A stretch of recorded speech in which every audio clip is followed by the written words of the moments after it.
2:30 વાગે અંદાજે દિવ્યરાજસિંહ ગજેન્દ્રસિંહ રાણા કરીને જે વ્યક્તિ હતા એમણે અમારા સ્ટાફ નર્સમાં ઇમરજન્સીમાં જે રાત્રે કામ કરતા હતા એ સ્ટાફ નર્સ ઉપર હુમલો કરેલો હતો. દર્દીના સગાએ અચાનક હુમલો કર્યો. 14મી ઓગસ્ટે એક શખ્સે નર્સ પર અચાનક કર્યો હુમલો.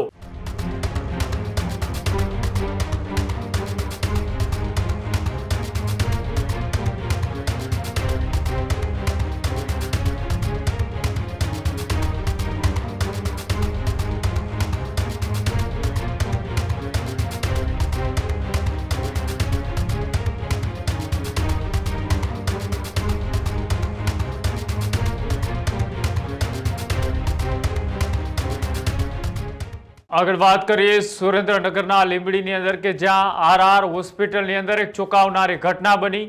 લીંબડીની અંદર કે જ્યાં આરઆર હોસ્પિટલની ચોંકાવનારી ઘટના, નર્સ પર મધરાત્રે દર્દીના સગાએ અચાનક હુમલો કર્યો. 14મી ઓગસ્ટે એક શખ્સે નર્સ પર અચાનક કર્યો હુમલો. હોસ્પિટલ પ્રશાસનને ફરિયાદ નોંધાવતા આરોપીને પોલીસે ઝડપી પાડ્યો. જ્યાં હુમલો કર્યો હતો ત્યાં જ લઈ જઈને આરોપી પાસે માફી પણ મગાવી. પોલીસે હોસ્પિટલમાં લઈ જઈને આરોપી પાસે માફી મગાવી. ભૂલ થઈ ગઈ, હવે ભવિષ્યમાં આવી ભૂલ નહીં થાય તેવી વાત આરોપીએ કરી.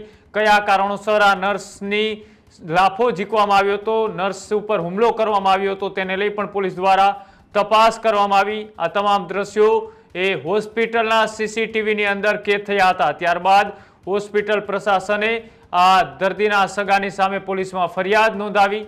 ફરિયાદના આધારે પોલીસે તાત્કાલિક તેમની ધરપકડ કરી અને જ્યાં હુમલો કર્યો હતો ત્યાં જ પોલીસે આરોપીને લાવી માફી પણ મગાવી.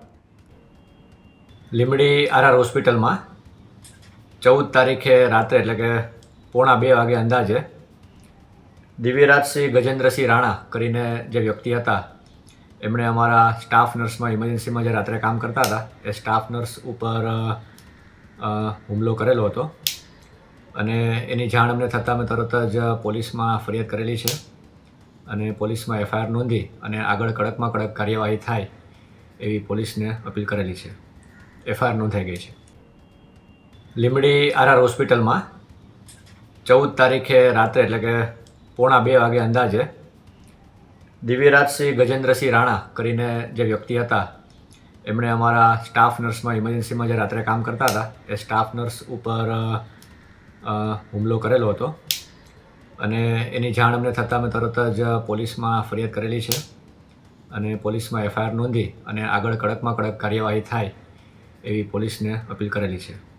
એફઆઈઆર નોંધાઈ ગઈ છે. ખેડૂત ભાઈઓ છે ખેતરમાં ડ્રોન ઉડાવતા હોય છે ત્યારે આપણે એક પ્રશ્ન સતાવતો હોય છે કે જે આપણે અત્યાર સુધી જીપીએસ ટેકનોલોજી વાળા ડ્રોન વાપર્યા છે, જેથી કરીને મોબાઈલ ટાવર છે અથવા તો હાઈ ટેન્શન લાઇન પસાર થતી હોય, કોઈ વૃક્ષો હોય, ત્યારે જે જીપીએસ ટેકનોલોજી વાળા ડ્રોન છે એમાં ટકરાય અને ટ્રેસ થાય છે. પણ એગ્રીવન લાવ્યું છે જીએનએસએસ ટેકનોલોજી ડ્રોન, જેથી કરીને એ ડ્રોન છે એ કોઈ જગ્યાએ ટકરાય નહીં, પોતાની રીતે જ ડિસિઝન લે છે ને મૂવ થઈ જાય છે, જેથી કરીને જીએનએસએસ ટેકનોલોજી ડ્રોન છે એ વાપરવાનો આગ્રહ રાખો. હજુ સુધી તમે અમારી ચેનલને સબસ્ક્રાઇબ નથી કરી તો અત્યારે જ ન્યૂઝરૂમ ગુજરાતને સબસ્ક્રાઇબ કરો, ફેસબુક અને ઇન્સ્ટાગ્રામ પર ફોલો કરો.